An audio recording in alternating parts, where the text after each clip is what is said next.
Hello, আসসালামু আলাইকুম। কাছে এবং দূরে যে যেখান থেকে মোবাইলে, ট্যাবে, ল্যাপটপে কিংবা কম্পিউটারে আর্কেল আইসিটি স্টুডিও এই চ্যানেলটি দেখছেন তাদের সকলকে ধন্যবাদ জানিয়ে ও সুস্বাস্থ্য কামনা করে শুরু করছি আজকের এই ভিডিও টিউটোরিয়াল। আজকের এই টিউটোরিয়ালটিতে যে বিষয়টি উপস্থাপন করব সেটি হলো কিভাবে আপনি pmeat.gov.bd এই ওয়েবসাইটের মাধ্যমে কিভাবে ডিগ্রি প্রথম বর্ষে এই স্টাইপেন্ড ম্যানেজমেন্ট সিস্টেমে উপবৃত্তির জন্য আবেদন করবেন। তো আমরা এই আবেদন করার জন্য আমরা এই ওয়েবসাইটের মধ্যে স্টাইপেন্ড ম্যানেজমেন্ট সিস্টেম এখানে ক্লিক করে আবেদন করব। তো আবেদন করার জন্য প্রথমে আমাদেরকে এই যে নিবন্ধন এই পেজটিতে নিয়ে আসবে। এই ইন্টারফেসটিতে আমরা শিক্ষাবর্ষ, প্রতিষ্ঠানের অধিভুক্তি বাছাইকরণ এগুলি আমরা সবগুলি পূরণ করে দেখুন প্রতিষ্ঠানের অধিভুক্তি, শিক্ষাবর্ষ, প্রথম বর্ষ, স্নাতকের রেজিস্ট্রেশন নম্বর যেটা আমরা প্রথম বর্ষে ভর্তি হওয়ার সময় পেয়েছি, এসএসসি রেজিস্ট্রেশন নম্বর, তারপর এসএসসি রোল নম্বর, এটি এডমিট অনুযায়ী, তারপর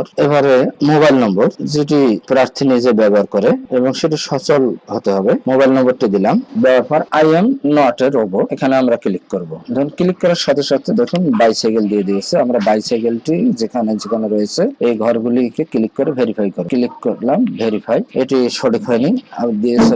মোটরসাইকেল, এখানে মোটরসাইকেলে ক্লিক করলাম ভেরিফাই, দেখুন ভেরিফাই হয়ে গেছে। এখন নিবন্ধন এখানে ক্লিক করলাম, করার পর দেখুন সাকসেসফুল হয়ে গেছে। এখন আমরা এই পাসওয়ার্ড সেট করুন। পাসওয়ার্ড, এই পাসওয়ার্ডটি আমাদের যে মোবাইল নম্বরটি দিয়েছে সেখানে আমাদের একটি মেসেজ দেওয়া হয়েছে, এই সেটি 6 সংখ্যার। তো এই পাসওয়ার্ডটি এখানে বসাবো। পাসওয়ার্ডটি দিলাম। পাসওয়ার্ডটি নিশ্চিত করার জন্য আবারও ওই পাসওয়ার্ডটি দিয়ে দিচ্ছি। তারপর পাসওয়ার্ড সেট করুন, এখানে ক্লিক করুন। ক্লিক করার সাথে সাথে আমাদের এই রেজিস্ট্রেশনের অর্থাৎ আমরা নিবন্ধিত হয়েছে। এখন আমরা শিক্ষার্থী লগইন এখানে ক্লিক করব। করার পর রেজিস্ট্রেশন নম্বর, পাসওয়ার্ড দিয়ে আমরা প্রবেশ করব। আমরা ভিতরে তো আমরা এখন দেব রেজিস্ট্রেশন নম্বর এবং password. I am not a robot দিয়ে দিলাম। ওকে হয়ে গেছে, প্রবেশ করুন। এখানে আমরা প্রবেশ করলাম। দেখুন আমাদের দিয়েছে অথেন্টিকেশন সাকসেসফুল। তো আমাদের এই অ্যাকাউন্ট হয়ে গেছে। এখন আমরা আবেদন করুন এখানে ক্লিক করব। আবেদন করুনে ক্লিক করব। ক্লিক করার সাথে সাথে দেখুন আমাদের ইন্টারফেসে এইচএসসি ডিগ্রি, ব্যক্তিগত,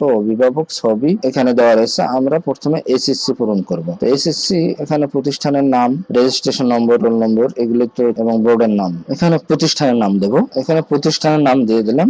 সকল তথ্যাদি পূরণ করার পর আমরা সংরক্ষণ করুন এবং চালিয়ে যান এখানে আমাদেরকে ক্লিক করতে হবে। এখানে ক্লিক করলাম, করার পর আমাদেরকে এখন ডিগ্রির তথ্য এখানে পূরণ করতে হবে। এখন ডিগ্রির তথ্য পূরণ করার জন্য দেখুন আপনি যে কলেজে ভর্তি হয়েছেন সেই কলেজটির তথ্য অর্ধেক চলে এসেছে এবং বাকি তথ্যগুলি আমরা পূরণ করে সংরক্ষণ করুন ও চালিয়ে যান এখানে ক্লিক করব। এখানে ভর্তি বর্ষ বাছাই করুন, যাবতীয় তথ্য অবশ্যই পূরণ করতে হবে এবং এইটি পূরণ না করলে আমরা সংরক্ষণ করুন ক্লিক করলে আমাদের এখানেই রেখে দেবে। দেখুন এটা সংরক্ষণ করার সাথে সাথে তথ্যগুলি চলে এসেছে। এখন ব্যক্তিগত, এখন শিক্ষার্থীর জাতীয় পরিচয়পত্রের নম্বর দেব। যে শিক্ষার্থীর আমরা আবেদন করব সেই শিক্ষার্থীর এখানে জাতীয় পরিচয়পত্রের নম্বর দিয়ে দেব। তারপর শিক্ষার্থীর আবার জন্ম নিবন্ধন যদি থাকে সেটি দেব। অ্যাকাউন্টের ধরন এখানে মোবাইল ব্যাংকিং রয়েছে, ব্যাংক অ্যাকাউন্ট বা মোবাইল ব্যাংকিং। তো সচরাচর বেশিরভাগই মোবাইল ব্যাংকিং এই দেওয়া থাকে। আমরা মোবাইল ব্যাংকিং এ ক্লিক করব। অ্যাকাউন্টধারীর নাম দেব,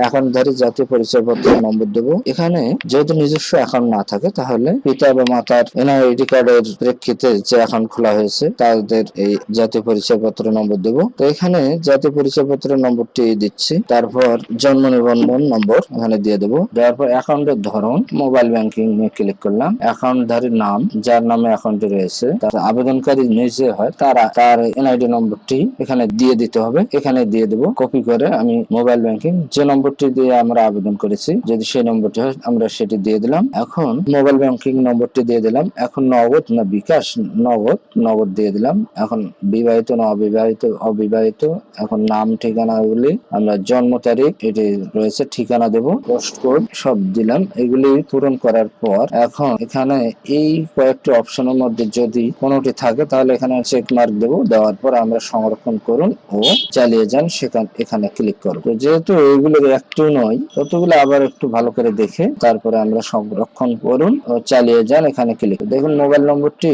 সঠিক নেই, আবার মোবাইল নম্বরটি দিয়ে দিলাম। এখানে এই কোটাগুলির মধ্যে দুস্থ পরিবারের সন্তান, এখানে ক্লিক করলাম, করার পর সংরক্ষণ করুন, এখানে ক্লিক করার পর দেখুন অভিভাবকের নাম, সে পিতা হতে পারে, মাতাও হতে পারে। তো পিতার নামটি দিয়ে দিচ্ছি, সম্পর্ক বাবা। অভিভাবকের জাতীয় পরিচয়পত্র নম্বর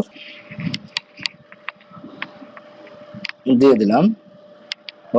অভিভাবকের পেশা কৃষি, তারপর ঠিকানা দিয়ে দিলাম। তো এখানে কৃষি না দিয়ে জমি নেই, দিনমজুর দিয়ে দিলাম। তারপর জেলা রংপুর, তারপর উপজেলা মিঠাপুকুর, পোস্ট কোড দিয়ে দিচ্ছি 5460। মোবাইল নম্বর, অভিভাবকের মোবাইল নম্বর দিয়ে দেব, মোবাইল নম্বরটি দিয়ে দিলাম। পরিবারের সদস্য সংখ্যা কয়জন সেটি দিয়ে দিই। উপার্জনরত সদস্য সংখ্যা 1। এটি ভূমির পরিমাপ, পরিবারের মোট ভূমির পরিমাপ শতকে। তো এখানে অন্য এলাকা দিয়ে দিলাম। কৃষিভূমি নাই, অকৃষি ভূমি, যেটা পরিবার বাড়ি করার জন্য। তো এই তথ্যগুলি পূরণ করার পর বার্ষিকায় দিয়ে দিলাম, দেওয়ার পর সংরক্ষণ এবং চালিয়ে যান, এখানে ক্লিক করার পর দেখুন ছবিটি এখানে চুজ ফাইলে ক্লিক করে আমরা ছবিটি আপলোড করে এখানে দিয়ে দেবো। দেওয়ার পর ছবিটি আপলোড হওয়ার পর আমাদেরকে বলা হচ্ছে পূর্বরূপ। আমরা এইগুলো একটু সতর্কতার সহিত আবার দেখব। দেখার পর যদি কোথাও ভুল থাকে তাহলে আমরা সেই অপশনটিতে পূর্বের অবস্থায় গিয়ে সেই অপশনটি আবারও পূরণ করে